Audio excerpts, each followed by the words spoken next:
Well, I'm sure that your first question is, what is an Irish boy doing down here in Palo Alto instead of in a bar to celebrate St. Patty's Day? So I thought I would explain that philosophy is my idiosyncratic way of staying sober.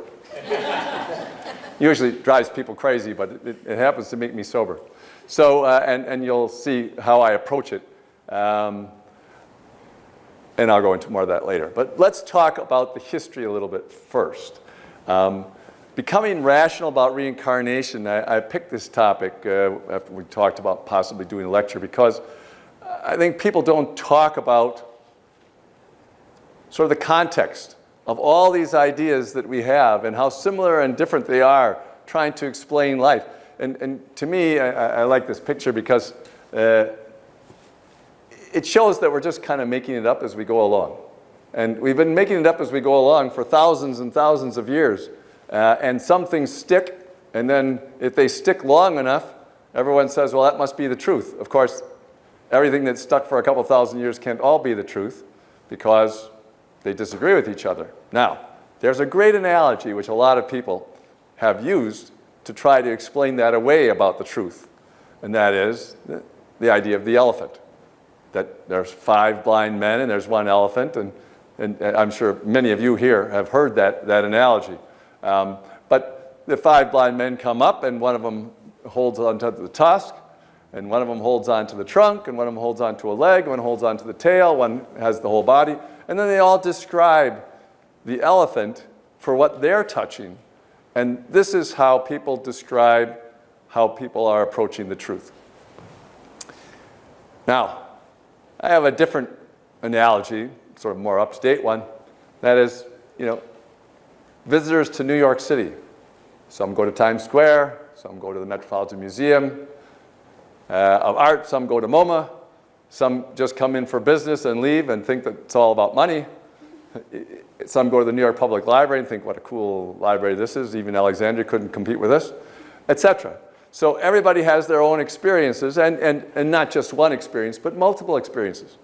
So if you dropped all these visitors into New York City and then took them out on the weekend, and then you said to them, okay, what is New York City like? Well, you would get a description.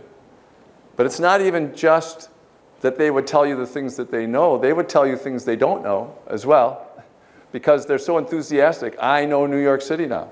They would tell you things that they had heard from other people, as if they themselves have experienced it. And I think that this is a really useful way to look at everything that has been passed down to us for thousands of years.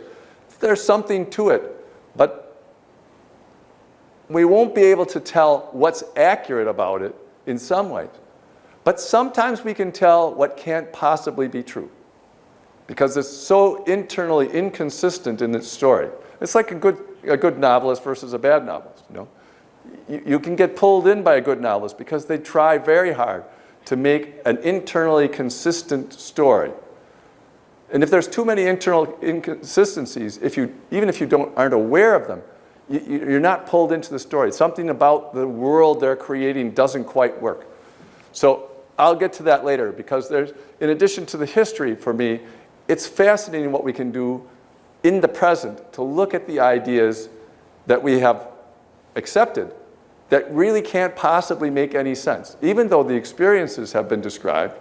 So I said there's a difference between the experiences and the explanations. So now let's go to the history. So this is just my idea about we're all, billions of minds, individual minds in a very huge universe, and we try to shed a little light on that universe, but that's not going to be effective in giving us all the details now, is it? In ancient Egypt, we of course, everybody has the images of the pyramids. They've been around for a long time. The Sphinx is at least 5,000 years old. And the Sphinx is looking like it's all a mystery, right? That's how everybody likes to look at the Sphinx. The whole thing is a mystery. And Egypt, already, people had this whole theory about what happens when you die. And that you don't die when you die, but something else happens. Now, they also had a whole bunch of gods with animal heads and a bunch of other ideas, which may or may not be what you actually experience when you go. but it's there. It goes back at least that far, and we've had lots of different societies have different ideas about it. Now, one big idea that's associated with India is Maya, that life is an illusion. But this is Egypt. This is an illusion. Now, and it's highly likely that wherever this idea did start, that the whole life is an illusion, was somebody trying to make sense out of it, but not really succeeding, not really being convinced that anything added up, and therefore the whole thing might be an illusion. Now, that's a pretty good idea. We'll get back to Shankara, who's one of the adherents of this idea, in a little while. But I think it's important to see that cultures all across the world were influenced by the same set of ideas or the same set of experiences, and then came up with different versions of that. So life as an illusion is not just in India, but let's go to India because that's where we want to talk about. So Mohenjo-Daro is a village that was uncovered, I think in the 19th century, maybe even the 18th century. And it showed that there was a relatively advanced civilization at least 5,000 years ago. And you'll see on this marker, this is seal, that this character right here is sitting cross-legged and having his fingers out like this in a standard yogic pose. Now, it's not exactly like all the ones that came down later, but they called it a proto-Shiva, like an early version of what Shiva is represented as. So we have this background, and there are a lot of stories told about this time. We'll get in more detail about the Bhagavad Gita a little bit later, but the Bhagavad Gita is a section of a much bigger book, as I think most of you know, the Mahabharata. And the Mahabharata is one of the longest poems ever written, if not the longest. And it tells the story about a big battle and many other things from 5,000 years ago. And so people think, oh, it must have been 5,000 years old, the writing. But the scholars that looked into all these things, it must have been fun to be a German and English or British scholar in the 18th and 19th century, suddenly realizing that they had these tools to figure out when things actually happened. It's not just like the rings of a tree, but if you can tell by the language used and many other internal clues, again, internal inconsistencies and everything, that you can pretty well date things that were written.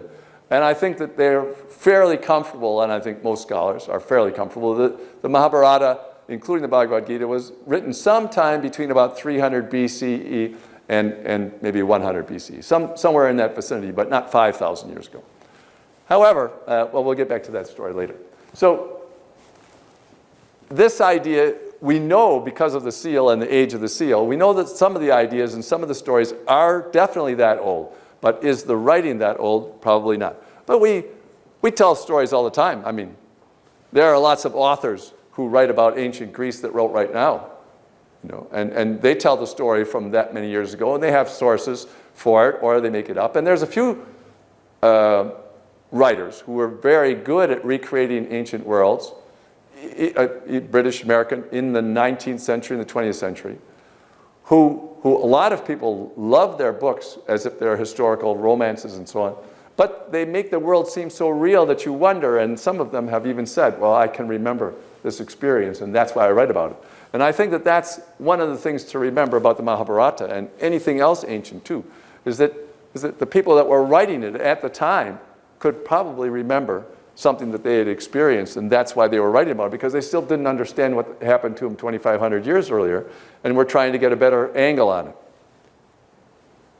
So this is also from about the same period of time, maybe 5,000 years ago. Does anybody recognize it? I think some of you do. Yeah. So it's the Gayatri mantra, and if you don't recognize it from the slide, you can recognize it from my tie. And I use this as an example because it's in the Rig Veda, and I'll do the English version. So it's verse 3.62.10. And there are lots of different translations. So now we know what the words are. The words in Sanskrit was the slide before. So we know what the words are, but here's one translation of it. We meditate on that most adored Supreme Lord, the Creator, whose effulgence, divine light, illumines all realms, physical, mental, and spiritual. May this divine light illuminate our intellect. Okay? Next one, different idea, but not terribly different. Earth, atmosphere, heavens, we meditate on the sacred light of the effulgent source. Let that inspire our thoughts. And the third one, clearly someone who believes in Mother Divine, says, O Divine Mother, may your pure divine light illuminate all realms, physical, mental, and spiritual of our being. Please expel any darkness from our hearts and bestow upon us the true knowledge. So, in this last one, it's a prayer asking for a reward. The first one, it's please enlighten my intellect so that I can figure things out. And so I put my own translation up above. Most excellent Savitar, who is the sun god. So the sun god obviously has rays of light, so light is associated with it. We meditate in your clarifying light, enlighten our intellects. You know, this to me is the experience that people had in ancient times through meditation, through other things. Some people are just born with it. Now, let's just say it's not the entire population. To be quite honest, it's probably under 5% of the population that experiences these things, but it's not one or two people. It's millions of people who've had these experiences. And so I don't think we have to just assume that they're inaccurate. But again, as I said, there's a difference between the experiences that people have and the explanation that makes sense of what they're having. So, and how everybody's going to interpret when we get to the Bhagavad Gita. So there's so many different interpretations of what it is that relatively short document means and how it's supposed to be interpreted and what we're supposed to take out of it for our own lives. So this is the experience in India. For thousands of years, say from 5,000 years ago, probably earlier than that, because the first guy that sat like that probably didn't have his picture taken and put on the seal. I'm sure it had been going on for quite a while before that. So we can talk about, say, 6,000, 7,000 years of these ideas. And part of the ideas come down to reincarnation, some form of reincarnation. And actually the basic idea is not so much the reincarnation itself. The basic idea is our minds are something different than our bodies. That's the main idea. Are our minds something different than our bodies? Or is it the same? Does it die when we die? Well, to not give away the bottom line too early in the lecture, but what's fascinating about this is, does it matter? Does it matter whether our minds are different than our bodies? Well, you can say we can't explain life unless we know the answer to that question. And that's probably true. But even if we know the answer to that question, can we explain life? No. We can't explain it either way. And so it's just an interest, and we don't know if our minds are different than our bodies. Does that mean our minds last forever, or does it mean they last 500 years? Or 10,000 years, or millions of years? One of the things, by the way, I really loved about studying Indian philosophy is that there had to have been some very early enthusiastic mathematicians that were involved in Indian theology and philosophy. Because there's all these stories about how long things last. And they're not like 400 years or 2,000 years. No. How long does Shiva live? Something like 64 quadrillion years. Somebody liked numbers, to even know what a quadrillion was. Do you think if you had gone to almost any other place on the planet 6,000 years ago that they would know what a quadrillion was? I don't think so. You don't find that in almost anything. Not to knock the Bible, but 4,000 years was enough to cover the whole thing, right? And here you just go a couple thousand miles away, and you got 64 trillion or quadrillion years, and that's just Shiva. Mother Divine lives quintillions of years. But the interesting thing for me when I was studying this was, I thought, well, okay, so say you're Mother Divine, and you live quintillions of years. Say it's 64 quintillion years, and say that that's an accurate assessment of what you do, and you run the whole universe, and you live 64 quintillion years, and you say to yourself, how come I don't get to live 75 quintillion years? No, this is a jip. I have such a short lifespan. I could live longer than that. And it's true that that's what's interesting about our lives, is that you can always say that there can be something more. And that's a very, very important point. I'll get back to it. But you can do it no matter what. If you say, ran our galaxy, and you were in charge of our galaxy, well, who would really want to be responsible, not even just for our planet, but just say you ran our galaxy. And then you could say, yeah, but that's not enough. I want to run 2 galaxies. It's just not enough yet. And I think that attitude, and I'm going to go right to one of the ideas about that. See, we have what I call our imagination's horizon. We have an imagination. And there's a horizon to our imagination. We can only see so far out. And I think that's why when we're trying to explain things that we don't do a good job or a consistent job often, because we can't see far enough out. And it's a really important idea for something I'm going to talk about a little bit later, about one idea can't possibly be true. It's clearly not true because our imagination horizon was so limited that we couldn't see past something, and I'll talk about that later. But our imagination's horizon does this. And we look out from wherever we are, and we see further. And what we're basically seeing is, where do I want to go next? What do I want to do next? How do I want to improve? Yes, I have 5 children. Do you think I can have 7? Or 5 children is enough. How fast can I get rid of them? Whatever you're thinking, forward as to what you're going to do next. So the imagination's horizon is there as our limitation. Now, it's interesting to me because in a lot of religions, there's also something called the conscience, right? And our conscience is kind of always beating up on us. You're not good enough. And your conscience is actually just your imagination turned into an enemy. Because no matter what you do, you're going to be able to see ahead as to do something better, as I said with Mother Divine. I could live another 10 quintillion years. How come? You can always see ahead, and that's just your imagination saying, look where I want to go next, or look what you want to do next. And you can either be miserable about that or happy about that all the time. Mother Divine could be happy. Oh, I'd love to try for 75 quintillion years. That would be fun. Or she could be miserable saying, I feel bad about myself because I haven't been able to live more than 62 quintillion years.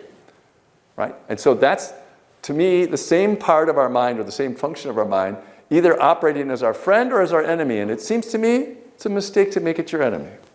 Now, I'm not saying you all have to dump your consciences because there are laws. And I don't want any of you to go to jail right after you leave the lecture. But mentally, in your own minds, I think it's very important to think about that. So let's go back to India. We have these experiences that the people have. And their experiences often are not too dissimilar from what people talk about now in their meditation and everything.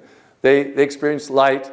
They can experience a larger world, a bigger idea of what's going on.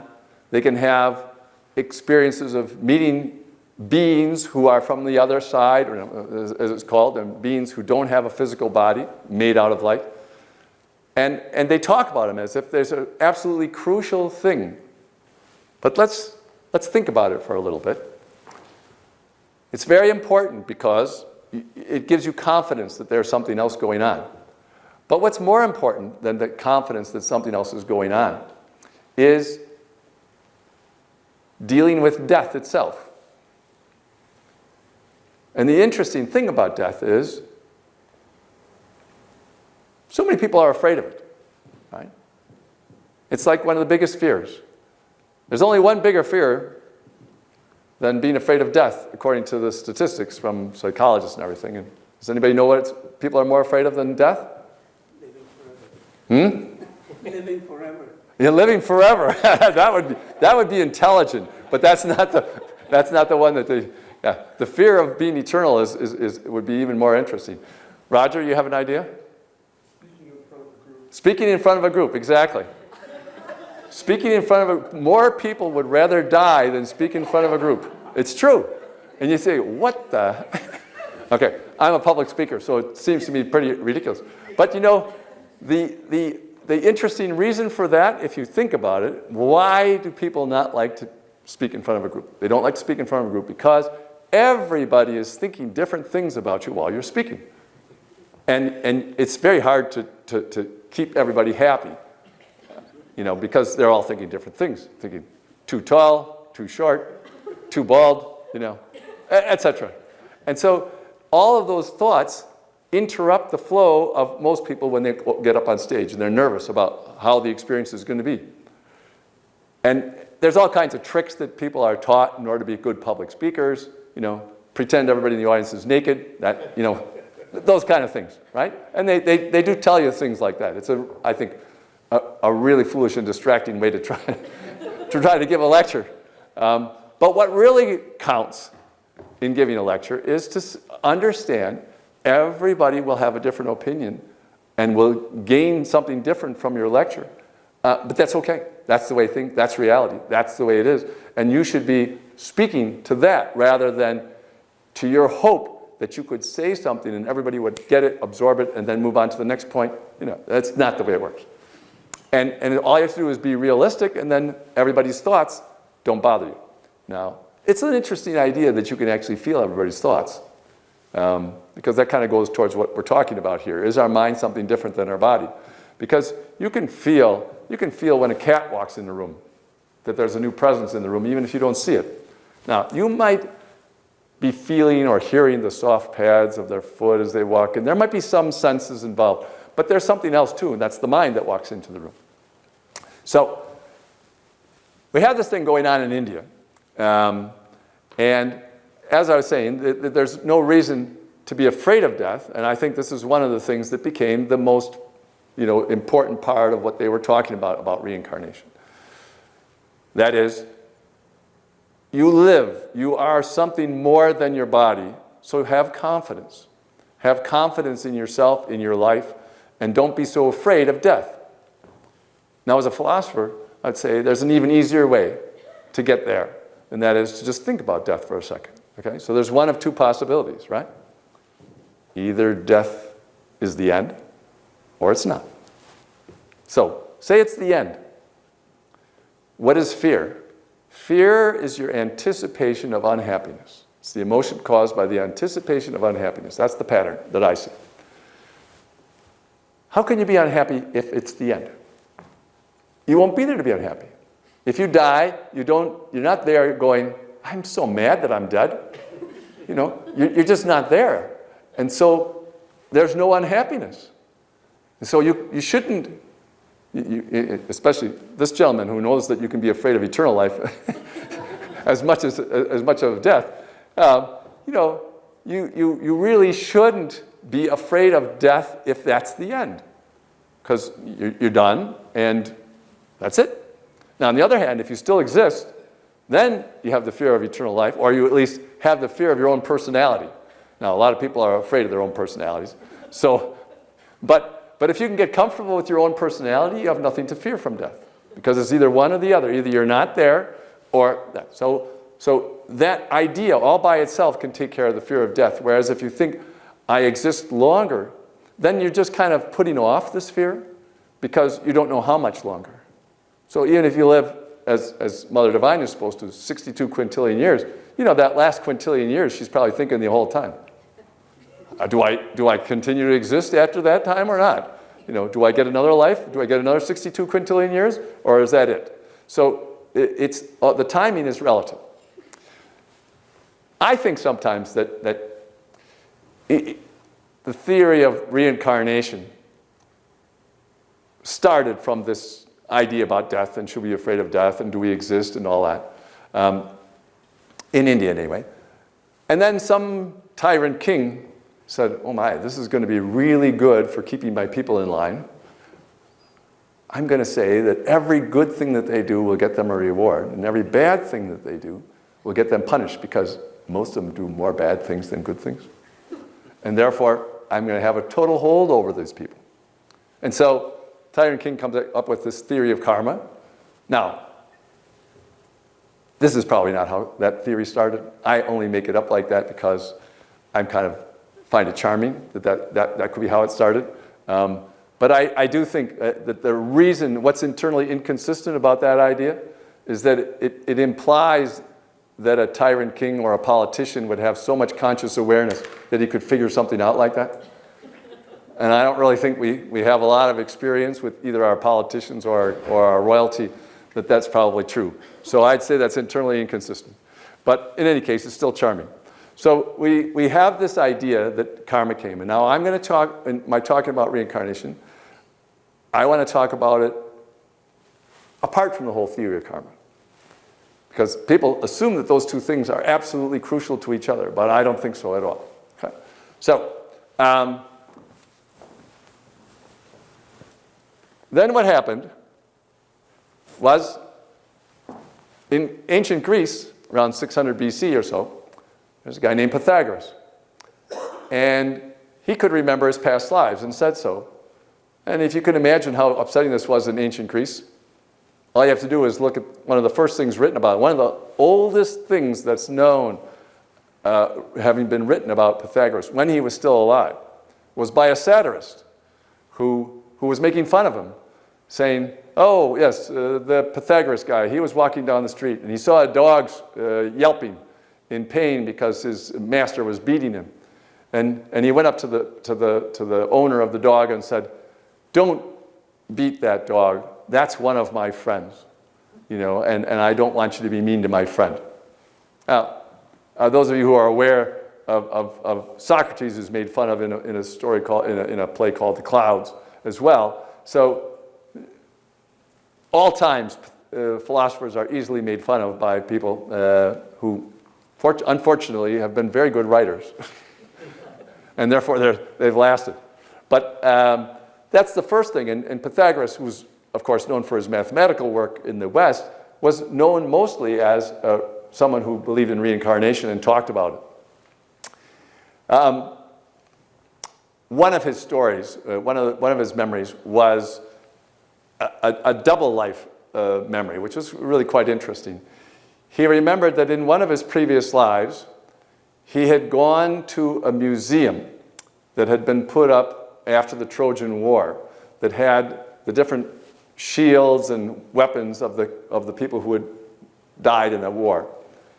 And that he had walked in and saw a shield on the wall and said, I know that shield, that was my shield. And then they turned it over and saw who it was. It was a guy named Euphorbus who was in the battles in the Trojan War. So he didn't remember being Euphorbus. He remembered that in a previous life he had had the experience of seeing a shield from that other previous life. Now, the reason that I mention that, because first of all, it's an unusual way to remember anything, but it's not so unusual because it was so emotionally satisfying to know you were right about something. Said, you look at that shield on the back, it should have this etching on it because that's my shield. And then people flip over the shield that's been sitting there for 200 years and there's this etching. Then you know, okay, what's that? This guy's never been here before. Now, you could say he snuck in the night before. There's a lot of ways around this. There's no such thing as proof in these areas. In fact, there's no such thing in proof in anything except for in really high-end mathematics, right? Everything else is a theory, and we have evidence for it. So there's no proof for reincarnation at all. But there's a lot of evidence, and we'll go into that a little bit later. But it was interesting for him to talk about this stuff. And in addition, he wasn't exactly unproductive with his life.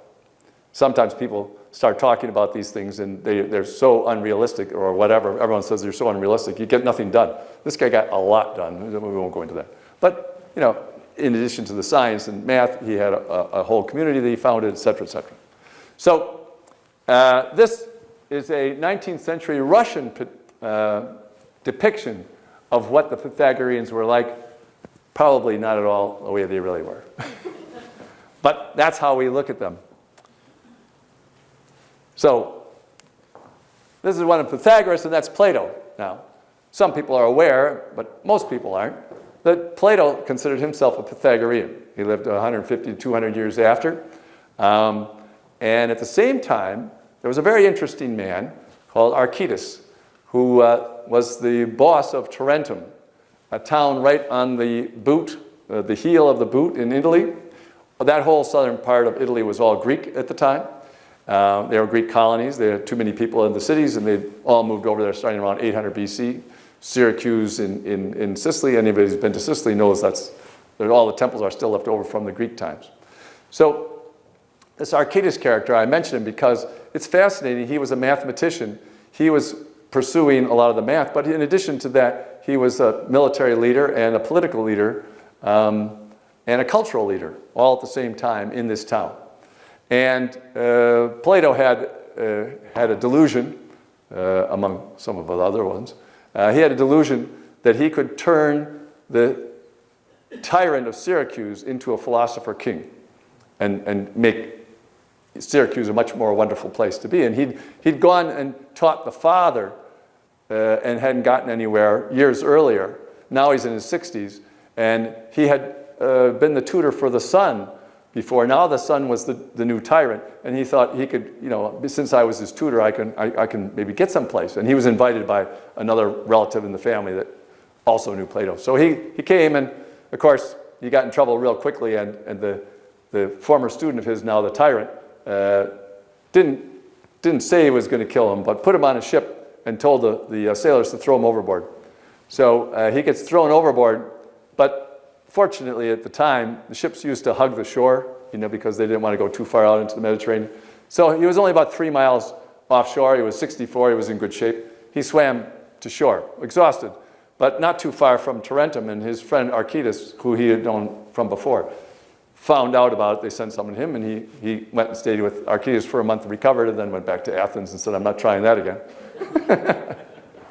So the Pythagoreans, Archytas is I mentioned because Archytas is a character who, in my opinion, probably was somebody who had spent time in India and then spent time, and I don't mean in that lifetime, and then spent time in ancient Greece. And when he was in ancient Greece, he picked up, he read Homer or these great long poems and stuff like that. And then in the next lifetime in India, he wrote the Mahabharata. So one of the things that Pythagoras did was a lot of math.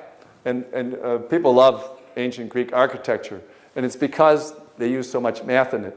There's all these numerical relationships in the art. And that wasn't true before Pythagoras' ideas. And Pythagoras' ideas are very interesting in a lot of ways. We're not going to go into them too much because of the time frame. But what's interesting about the math is by showing the relationship, like to have 3 and 8 and 4 and 5, not just twice as big or whatever, but all kinds of other relationships, but to make them continuous in the thing. You find the Greek theaters are that way. All those items that were created by that civilization were based on that, and it was based partially on one of his ideas. For those who are familiar with Greek mythology, at the time of Pythagoras, the idea was that chaos is the beginning of everything. Chaos. And that's what life is. Life is chaos. And Pythagoras said, no, it's cosmos. The word cosmos was coined by him. It means order. It's orderly, it's harmonious. And it was that idea, along with his mathematical work, that had a lot of his followers apply the mathematics to the art. So a little later, when Socrates dies, this is Socrates about to die. Of course, he didn't have those abs. I'm sorry. You can see the other paintings, sculptures of him and everything. He didn't look like that. But this is Jacques-Louis David's painting that hangs in the Met, and Jacques-Louis David made a lot of the French revolutionaries look pretty good too when they didn't either. So he did a good job on that. But this is the story that Plato tells. What a lot of people don't know is that Plato is supposed to be standing right over here. This is supposed to be Plato. But Plato was only 28 years old at the time. Jacques-Louis David must not have known that. He also didn't read carefully because it's very clear in Plato's writings that he was sick and was not able to be there for this event. So he heard the stories and put it into a form of a speech. But it's the speech that Socrates gives just before he dies on why he should die and why he's not upset about dying, that he doesn't want to leave Athens and go into exile as he was going to be allowed to sneak out. Instead, he wanted to face the consequences of his action, which was to ask questions which made the youth too upset, right? So it's a very nice depiction of somebody having total confidence when he's about to die. That's why I like it. And it's faked. Also done thousands of years later, or almost 2,000 years later. One of our habits. This was done by Raphael, and it hangs in the Vatican. And this is the School of Athens. It has all of the famous philosophers from ancient times. And the reason that I show this is just to show how people like to identify with different things. You will find that all of the faces that are used for Plato, whose face is it? Do you see? It's Leonardo da Vinci. And for Aristotle, it's kind of Aristotle's face. But this is Michelangelo. So Raphael put all of his friends as the faces because he thought that they were having their own huge renaissance, at the time, of all kinds of people. Now, he didn't say that those people were the reincarnation of the other ones, but he was sort of hinting at that whole idea that certain characters, certain personalities continue, and when they do, one of the things they do is do the same thing that they did before and try to improve on what they did. Usually people don't try to do worse. So as I said, the story from the Mahabharata is written by Vyasa, sometime in 300 BC to 100 BC, something like that. And it is a great poem on a scale even larger than Homer's works. There is no proof, of course, that Vyasa had spent some time as Archytas in ancient Greece.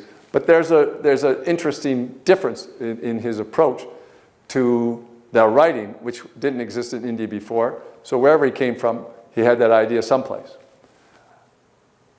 Now, the Bhagavad Gita is famous, obviously. It's considered, one of the ways that we can understand yoga altogether, one of the ways we can understand union, one of the ways we can understand enlightenment, what we can understand about the world. What people don't focus on, which I will, it's my kind of thing, is the whole story is about Krishna, the God, trying to convince Arjuna, the warrior, to kill his relatives in the battle. He doesn't want to do it. He said, I know that they're lined up against me, but they're my relatives, and I've known them my whole life, and I don't want to kill them. And Krishna's argument basically is one of duty and dharma, and that one has to do this. I want it done, so do it. He has a lot of arguments, and Arjuna never actually falls for any of the arguments, which is, again, very Greek, to argue against the gods and tell them not. One other interesting thing is that Krishna was a very minor god just from a little village before the Mahabharata was written up. And he was from a tribe with darker skin. You wonder whether there's a little bit of Greek irony in there in the way that he was presented. But one of the things that happens during the course of the Gita is that he explains the theory of reincarnation, or that we all live. And it's a nice picture of it, that it makes you feel really good when you're right around here, as a few of us are. That, yes, bad's coming, and here's death waiting for us, but look what we get back to, And so it makes it a very popular idea from that point of view.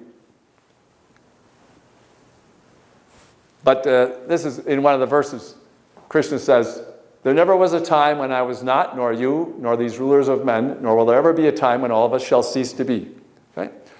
Again, a very famous phrase. But what people don't focus on is, it means we're eternal. What does that mean? What does the fear of eternal life mean? You know, it's fascinating that this concept that we talk about all the time, we have no idea about what it means. We kind of mean it lasts a heck of a long time, as some people say. That's going to be a heck of a long time, eternity, right? Especially when it's nearing the end. But obviously there is no end. So what's fascinating is, just let's assume for the sake of the argument that there is such a thing as eternity. What does it mean? So I looked at this when I was in my 20s and thought that I could get someplace.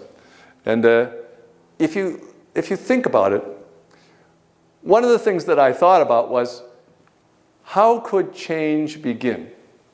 This is, of course, people are asking about creation, Big Bang. We have all kinds of different, but how could change begin? And there's all kinds of things. Well, you know, first there was nothing, then the Almighty had the thought, I'd like there to be something, and then there was something, right? Okay. And that something was this changing world that we experience. But wasn't his thought a change? His thought was a change. He wasn't thinking before about this, then he thought, oh, there should be something instead of nothing. That's a change. So how could a change precede change? It's just the opposite of what Aristotle argued. He argued it doesn't make sense for there to be an infinite numerical regression. Does it make more sense for there to be a flat line and then it starts minus 1,000, minus 999, minus 999? Is that more sense than if it just went back forever? Because I think what we're missing is it's a continuum. A continuum is not what we're used to, even though it happens all the time around us. What we're used to is beginnings and ends, beginnings and ends. All kinds of things begin and end. We create something, and if we don't maintain it, it falls apart, right? So we're used to beginnings and ends. But that continuum of change, maybe the best way to understand it is a little bit like one of those globes you get at Christmas. Well, at least you used to get in the 19th century at Christmas. For those of you who remember. And the globe, this is a glass globe, and there's all kinds of snow in it and everything. There's a little bit of a scene. And you turn the globe, and it makes everything move around. Okay? Now, the reason I use that as an analogy is there's only so much stuff, and then there's only so much input from outside, and the stuff is always the same, but it's always in relationship to each other differently. What does that sound like? Sounds like the conservation of mass energy to me. You know, that whatever you do to change something, it's just still the same stuff, but in a different form. There is no scientific evidence that there's a creation of anything.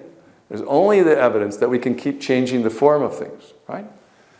So, from a scientific point of view, we have a continuum of change on our hands, and there should be no start to it, and there should be no end to it.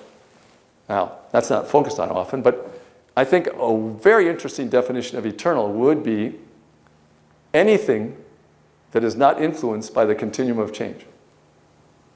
If something can stay uninfluenced by that, then that would be eternal. Now, I'll give you an idea. Numbers, the Pythagorean theorem, a squared plus b squared equals c squared. Under these conditions, it's always the same. Nothing in the continuum of change can change that. And so there's inherent patterns in the continuum of change, and those things don't change. Now, for those of you who are Platonists, what does that sound a little bit like? Platonic ideas, these eternal ideas.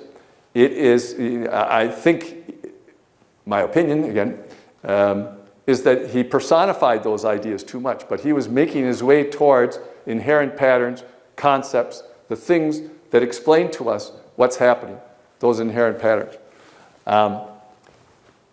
And the fascinating thing about that is it means we're always in the present.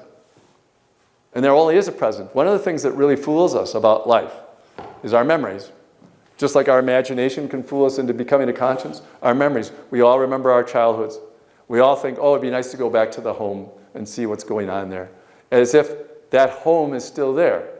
Now, maybe the home is still there, but we know from science that all the atoms that made up the home are all going doing something else, and that there's a whole new set of atoms that are doing the work. Certainly true about bodies, pretty true about almost everything. My particular home is gone. A hoarder bought it later on, and the whole place burned down, gone. So I can't go back there.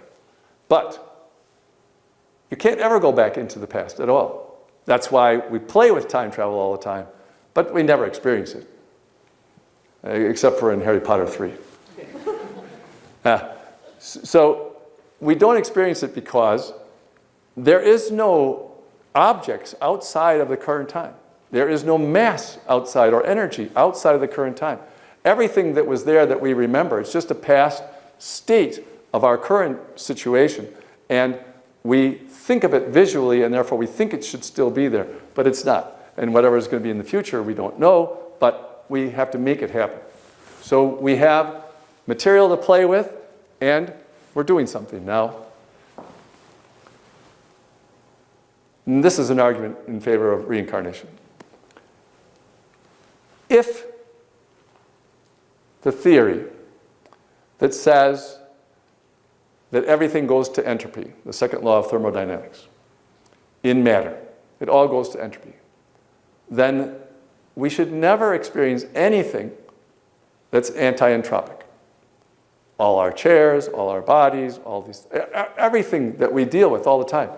You know, except for under specific circumstances from a volcanic eruption, there is never a flat sheet of asphalt like we have created out here. It just doesn't happen by accident. It happens only with the intent of somebody doing it. And I don't mean to just blame human beings either. Ants are very good at this. You know, if you see an anthill, you know right away that somebody has rearranged things for their own sake, for their own purposes. And that's an anti-entropic activity. That's why they call it anti-entropic, because the ants can do it. So, if you look at it that way, you can see that there's objects and there's minds that are rearranging those objects to suit themselves. Now, nobody can rearrange the galaxy. At least we don't think so. You know, Mother Divine might think she can, and maybe she can. We don't know. But other than that, you know, we don't know of minds that can rearrange things except for according to the rules that just follow the laws of entropy. But locally, we certainly do it all the time. And now, I know that we don't violate the law of entropy by doing it because there's even more entropy outside of what we create. So we don't violate that law, but we manipulate it. We order it so that we can have locally anti-entropic things. So in a lot of areas, people often explain evolution, for example, and say, you know, nature wants us to evolve. Well, who's nature? You know, who is that wants us to do anything? It seems much more likely that all our individual minds want something and make it happen over time. So there's an anti-entropic force, and the irony is, if there's an anti-entropic force, it has to be co-eternal with the material. Otherwise, it would have been overrun by now, too. So there are probably decillions of atoms that make up the matter and decillions of minds that make up the minds that play with the matter. And we all live in the continual present. Okay? So we tell all these other stories about what we do in between this physical body and the next one. But the interesting part about it is that in this story, he says this. And in the Bhagavad Gita, there's also the story that you should get rid of reincarnation, that you should, you know, get enlightened, put an end to that mess, because that's just a wheel on which you're being tortured. Right? Now, I can't go into that, but, you know, it's like the Buddha also said something similar. It says, desire is the source of all of our suffering. Well, that's not quite precise enough. Because if we don't fulfill a desire, we're unhappy. But if we fulfill a desire, we're happy. So it's not the source, desire isn't the source of our happiness or our unhappiness. It is what we do with our imaginations to try to figure out how to be happy and fail a lot of the time and are unhappy as a result. So what would be wise would be to be more intelligent about how you desire, not trying to get rid of it. And, you know, and Buddha was like that. because he said, become enlightened instead. Well, that's a desire. He just wanted to focus you down onto one desire, and an intelligent one, in his opinion from his own experience. So, we have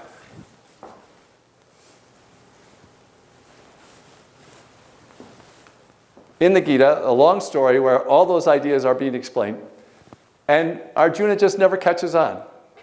He just never gives in to Krishna's arguments. So what does Krishna do? Does anybody know?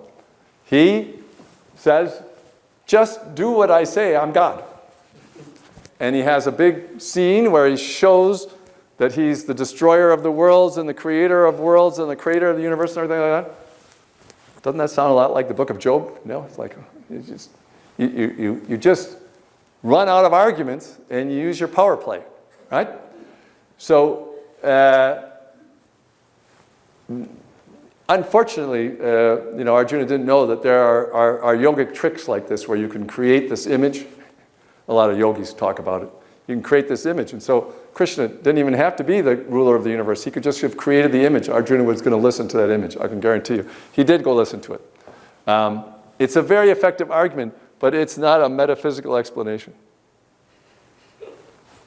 So let's go on to another 1,000 years later, and here's Shankara.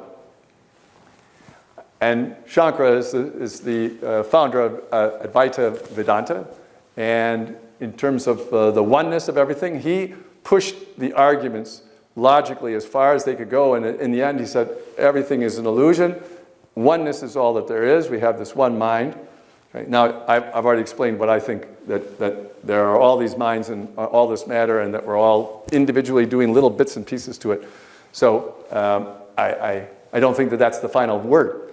But there's a very interesting story that I wanted to tell about Shankara.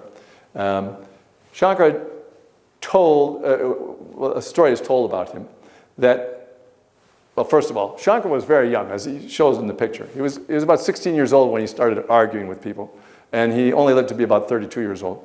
And he was very good at it. And, we all like young men who are very good at arguing, as long as we don't have to listen to them, past a certain point. But he made his arguments, and he loved to win. He never lost an argument. And he was well known that he never lost an argument. But then there's a story told about him that an old man came up to him, traveling along through the town. He came up to him and began to argue with him about the Bhagavad Gita.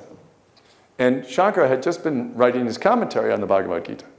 And so they start discussing with this old man who was traveling around. And he couldn't win the argument.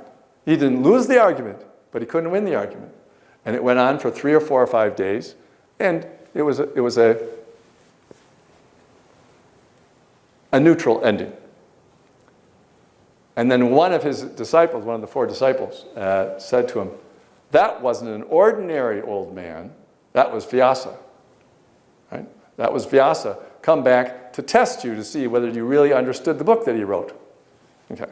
Now, what's fascinating about that is that it's based actually upon a dream by Shankara, in which he had this dream conversation with Vyasa and brought the whole discussion to a neutral ending. Nobody could win. Because he was a little bit anxious about being so bold as to write a commentary on the Bhagavad Gita.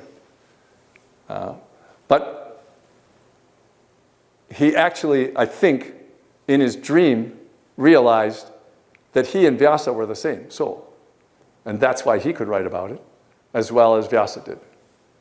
And so it comes down to us in one form, but it actually probably was a dream that Shankara had about this thing. So I say this because I think it's not designed to encourage us as human beings to say, that there are maybe 1,000 outstanding personalities in our history, or maybe 10,000 outstanding personalities in our history. What if those, let's say it's 10,000. What if those 10,000 outstanding personalities are only 500 different people, just doing their thing over and over again? That seems probably likely. So it seems that this idea that we have about life has a couple of ideas that really just can't possibly be true, and I'd like to talk about that for being, rational about this. We now have in the 20th century, 21st century, thousands and thousands of people having near-death experiences, and a lot of them are very similar. It's because our medicine has improved so that after people die, we can bring them back. We don't have to do it the way that Jesus did it, but we can do it. And I know several people, even dead for more than half an hour, and they say you can't be dead that long in your brain. But I know people who totally dead with the scientific information. 35, 40 minutes, come back and experience something in the meantime. And they're back being alive again. Now, those NDEs are all different. My favorite one was a motorcyclist in Marin County. It has to be in California, of course. A motorcyclist in Marin County, 30 years old. He gets in a motorcycle accident, goes into a coma, basically brain dead. He's in the coma for 3 months. And then he wakes up. And people say, whoa, we didn't expect you to come back. And he said, I didn't think I was either. Because for the last 3 months, well, he had had a Buddhist guru. And the Buddhist guru was dead. So for the last 3 months, I was talking to my Buddhist guru, and I was also talking to this kind of angelic female figure. The angelic female figure kept telling me, you have to come with me and move on to the next stage of life. And my Buddhist guru kept telling me, no, you have work to do. You still have to go back and explain my ideas to a whole bunch of people, and therefore, you have to go back. I said, and the two of them were fighting over me for 3 months. And I think that that's realistic. I think we look at this world and we say, why would it be any different than what we experience here between ourselves? We have our same personalities. Why would it be much different? Probably not going to be much different. But if you like your personality, that's not a problem. If you don't like your personality, start working on it. No.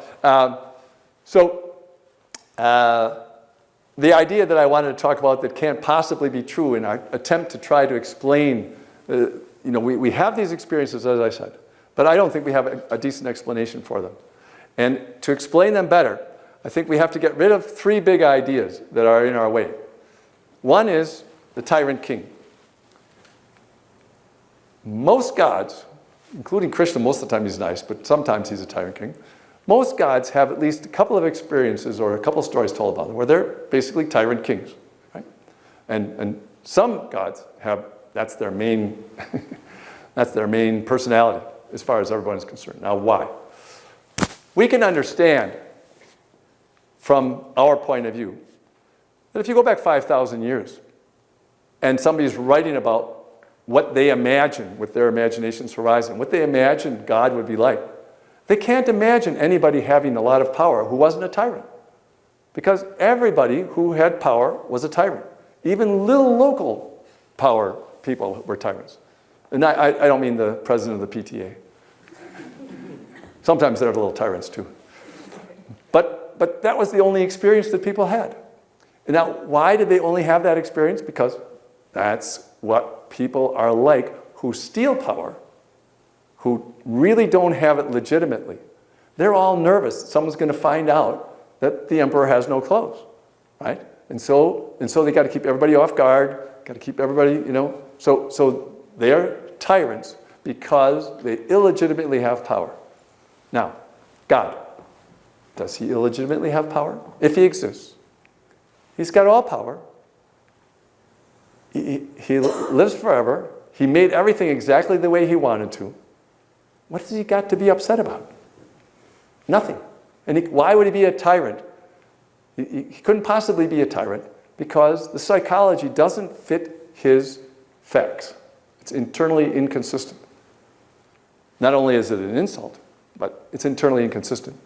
Now, if you actually were the person who invented the earth and made it good for billions of people to live on and quadrillions of insects too, I don't know why that was done, but generous. So if you had created all that, and you had some people who believed you were a tyrant king and just kept saying, yes, you're a tyrant king, and I'm afraid of you, and I'm going to do everything that you said. And then you had somebody who didn't believe you were a tyrant king, but tried to figure out what was going on with the world that you created, say a scientist, maybe an atheist, just looking at one thing. Which of those two people would you like more if you were the one who had created it? Certainly you'd like the one who's trying to figure out what you did. You'd say, nice job, you got it all wrong. You know, that's not the way I did it. But you tried, and that was nice. And you weren't afraid of me, which was even nicer. Thanks a lot, you come here. Right? Except for the second set of ideas takes care of that issue as well. The second set of ideas that probably can't possibly be right are rewards and punishments. Why do we use rewards and punishments? We use them to make other people do what we want them to do, right? Either reward them or punish them or both, because you want them to adjust to your desires. Now, if you have all the power, you don't have to use any rewards or punishments. You can make people exactly the way you want them to be. And there's no point in having any rewards and punishments. Now, for those who think, well, that's not really fair, you know, because my neighbor really has to suffer for what they did to me last week. Well, that's your point of view, right? But what's very interesting is most of the time people believe, of course, that the reward is eternal. Now, I explain how I think eternal is different. But anyway, the reward is going to last forever. You'll never get kicked out of that reward. So you get the reward, you get to go to heaven, or you get the punishment, you go to hell. Right? Now, I can tell you how to get out of both. If you go to heaven and you're bored and you don't like it, then ask for Lucifer. Because he and 1/3 of the angels are said to have dropped out of heaven. Now, if they don't get to stay there forever, why do you think you do? No?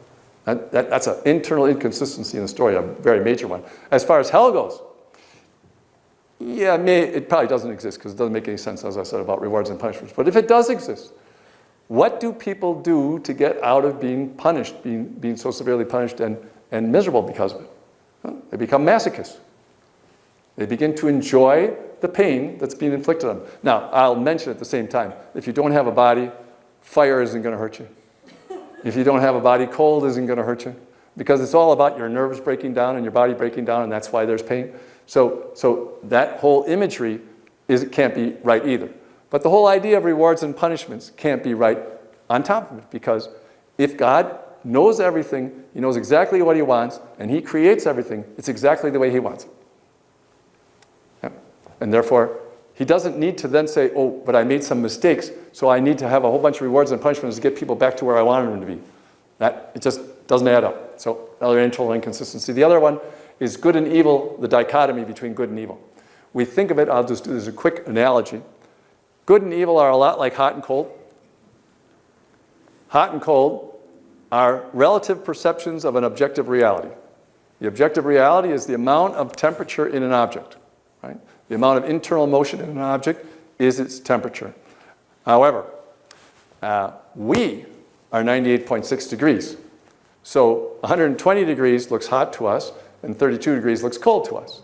But if our bodies were 150 degrees, then 200 would look hot to us, and 120 degrees, which looks hot to us now, would look cold to us. So there's an objective reality, and then there's a relative perception of that objective reality based upon where you are. And I think good and evil are exactly the same way. They're not opposite. It's just like going back to Mother Divine. It says, yeah, 62 quintillion years is good, and anything less than that is evil, like Shiva, because he doesn't get to live as long as I do, because I'm better than he is, right? So you can tell who wrote that one, by the way. And not only was he a mathematician, but he was in favor of Mother Divine over everybody else.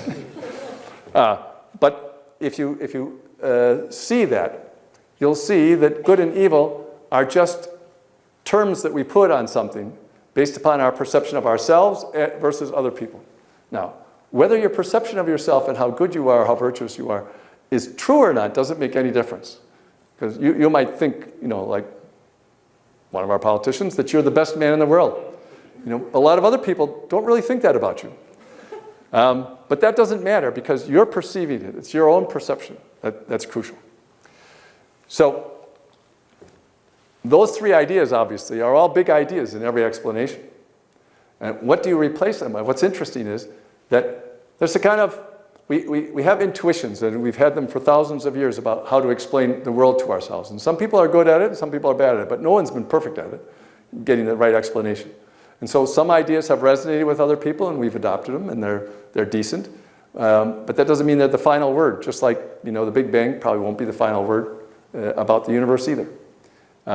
So we just keep working with what we have, and you know, just like in physics, we get good enough at these theories that for all practical purposes, where we are in physics today is good enough. You know, we really probably aren't going to travel to any of the places that we're uncertain about anymore, right? So there's that. And so some of the metaphysical theories are really quite useful. But if you step back and say, oh no, I'm in the continual present, everything that is important is actually the inherent patterns, what Plato had called the eternal ideas. They explain my personality to me, and if I understood that blueprint, then I would understand how to live life more effectively. In the meantime, my intuitions have either been successful or not successful, or partially successful, partially that, and most happy people, you know, are quite successful just from their intuitions on how to live life. And they may not be ambitious in the way some other people are, but they're ambitious about happiness. And almost all those happy people take into account the fact that they're not the only one in the universe, that they're not the center of the universe, that there's a bunch of other people, and that life is much more fun when you take other people into account as well. So, that's kind of a good way to wrap it up. Because, well, one thing I can say, just in case you were wondering how I prepared for this lecture.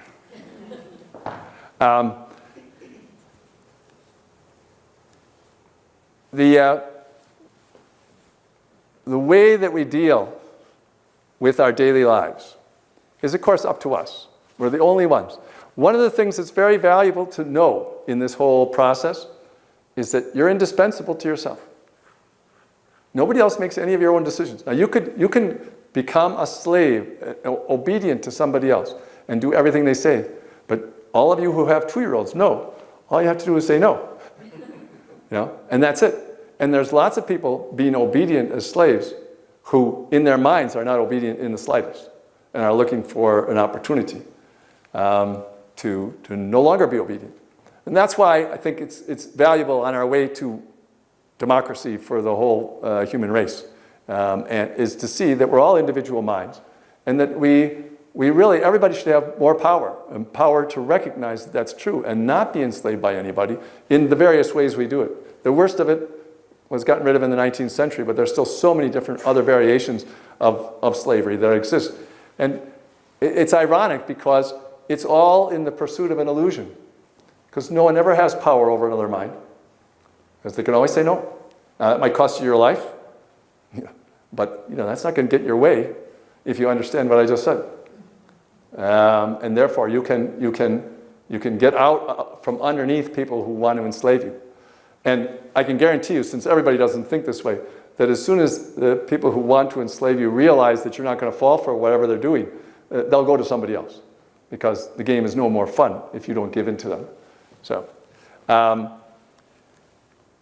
and that's where I'm going to leave it with that kind of advice. You can be freer, and hopefully a little bit happier. Oh, one last thing I would say.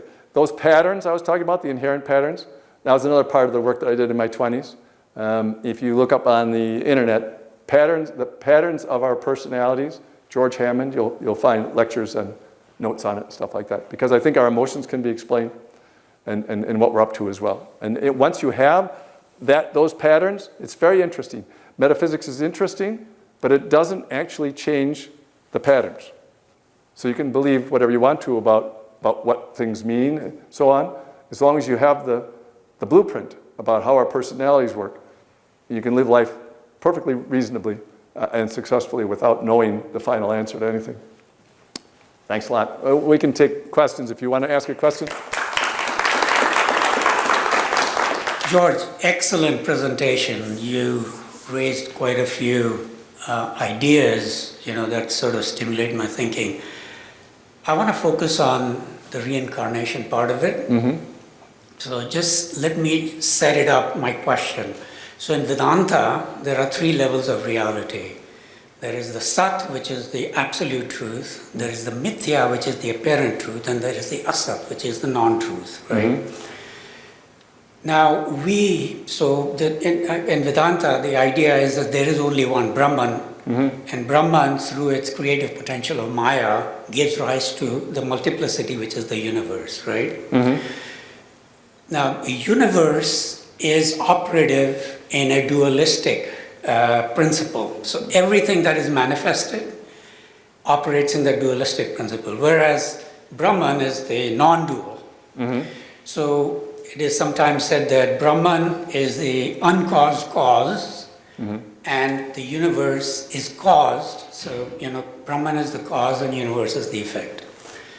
So we are then constrained in our thinking by this logic of cause and effect, right? So it seems to me that reincarnation is just a constrained way of thinking of this cause and effect. I mean, you mentioned Plato.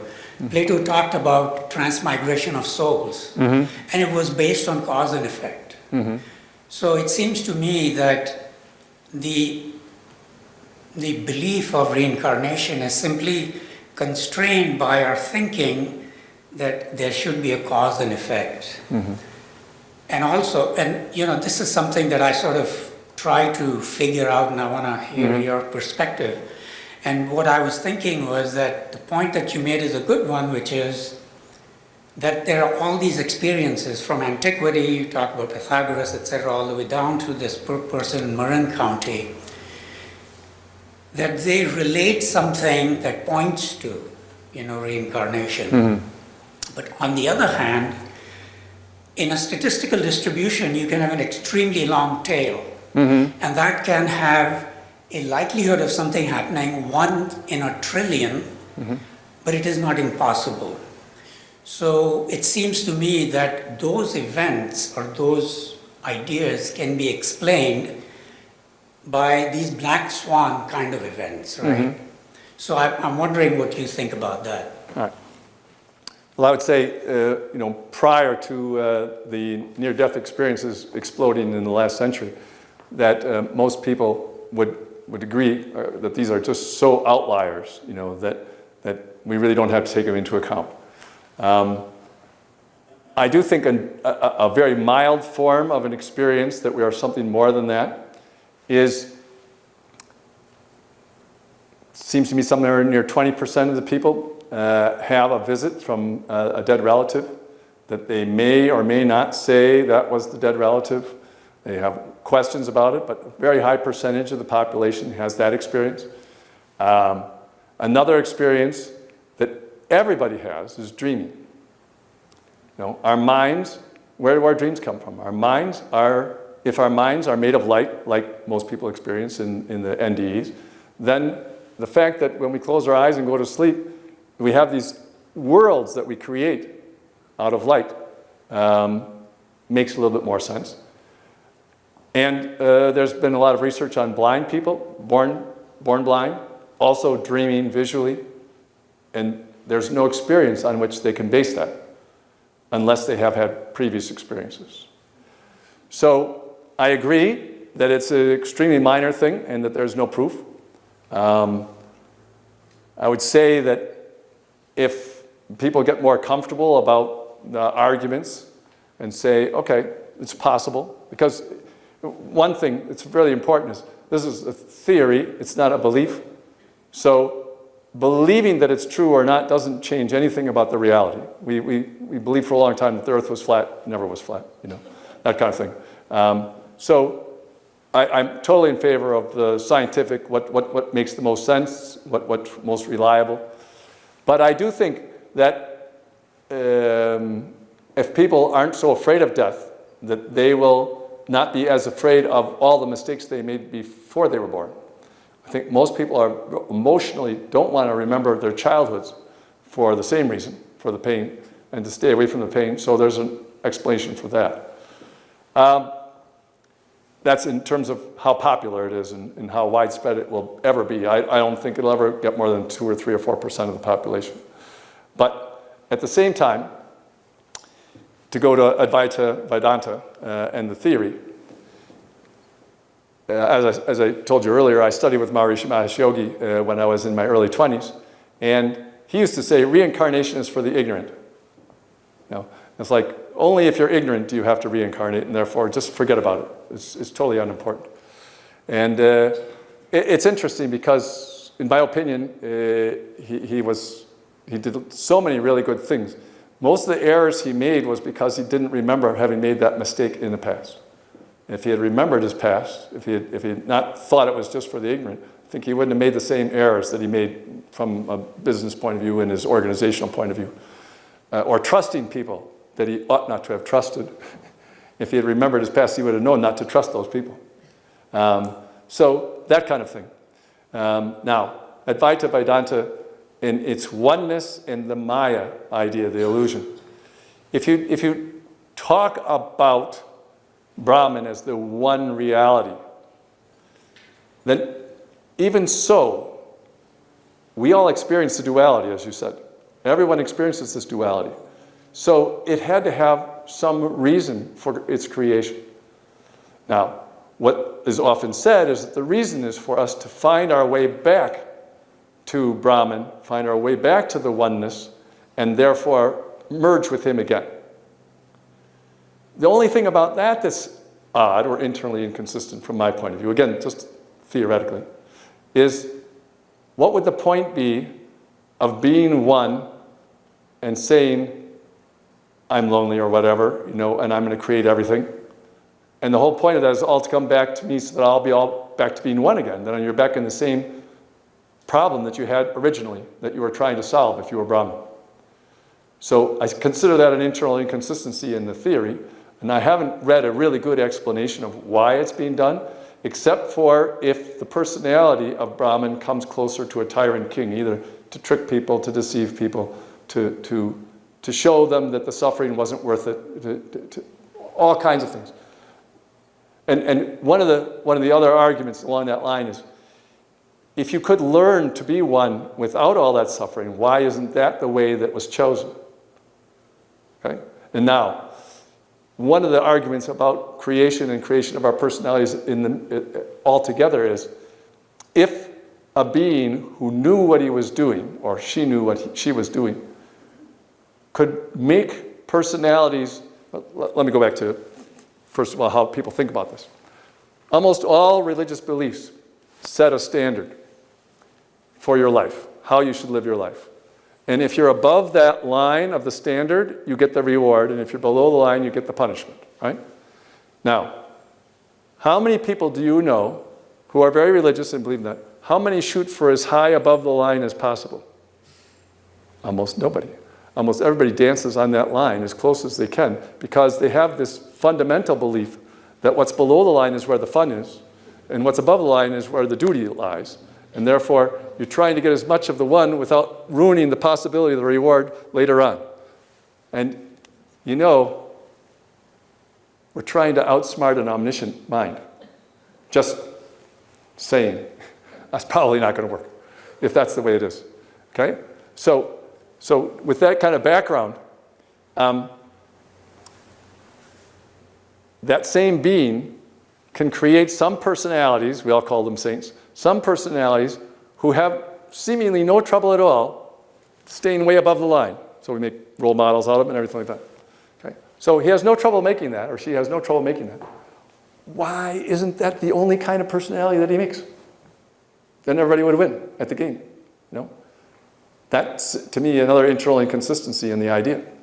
If you're capable of doing that, if you're capable of making everybody win at the game, why isn't that the game that you created? Now, it's just an argument. We probably will never know the answer to metaphysics because it's, we'll always just be in the present, keep moving on. So we try with reliable evidence, with reliable arguments, what I call clear conceptual thinking, to try to move towards what our shared reality actually is. Now, I think it's very, but I think we're neophytes. We're new at this game. There's been a lot of really good ideas, a lot of good initiatives, but like a lot of novels that are, War and Peace is fantastic. There's a few internal inconsistencies in there too. So I'm not trying to say in any way that's not brilliant, the things that have been done. But I do think the longer you live with an idea, the more you can find what it is that probably is not an accurate idea. Now I'll go back to it from an experiential point of view, because it's based on experience. People, yogis, other people have described experiences which relate to this concept of Brahman. Experience the vastness of the universe, the vastness and emptiness of space, that they experience in their own mind, an enormous spreading out, or a transparency that they can see in everything, not just seeing auras or light shedding on everybody, but a kind of transparent shimmering, some kind of activity that could be seen everywhere, and that has been said, that's Brahman warming up, or it's as Brahman creates the universe and so on, those experiences. But all the theoreticians, including Shankara, said, but Brahman himself you never can experience because he's one. You can't have a mind experiencing Brahman because that's two things, right? And so there's never an experience of Brahman, and that's said, but then everybody goes for the experience, So these two things, again, the theorists know what they're talking about. The popular version of it completely ignores that idea. But it's like, in another tradition, I was told, you can't get away with anything because God knows you perfectly. God sees into your mind perfectly. And I said, well, that's great. And I thought about that when I was in my 20s doing this. So, okay, sees into my mind perfectly. So he knows me better than I know myself. Okay, I can buy that. But one thing he doesn't know is he doesn't know what it's like to be George without being God at the same time. He knows what it's like to be God seeing George. But he doesn't know, he can't get rid of being God in order to be George. Because, that's not only a limit on his omniscience, it's a limit on his omnipotence as well. And we know that nobody can do that. It's like saying that you can't know what it's like to know English and not know English both at the same time. There are some things about knowledge, about experience, about everything that we do, which are dualistic, which are relative, which are the things that we experience all the time. And that's why I found it interesting when I said, okay, what if the eternal, what if the things that stay the same are just like inherent patterns and not some being or some story or some explanation, but just it's inherent in the way we live our life, and those are the things that stay the same all the time, then that's what we were aiming at. That's what we were trying for. And if if everybody, or not everybody, but if the millions of people, tens of millions of people who are interested in science and everything, look at it that way and start to develop, I think our science will move forward much faster and say, that's what we're looking for. We're looking for these things. And then we're looking for applications of those patterns to our daily lives and how we make machines and all that kind of stuff. Was that long enough? Anybody else have a question? Okay. Thank you very much for coming.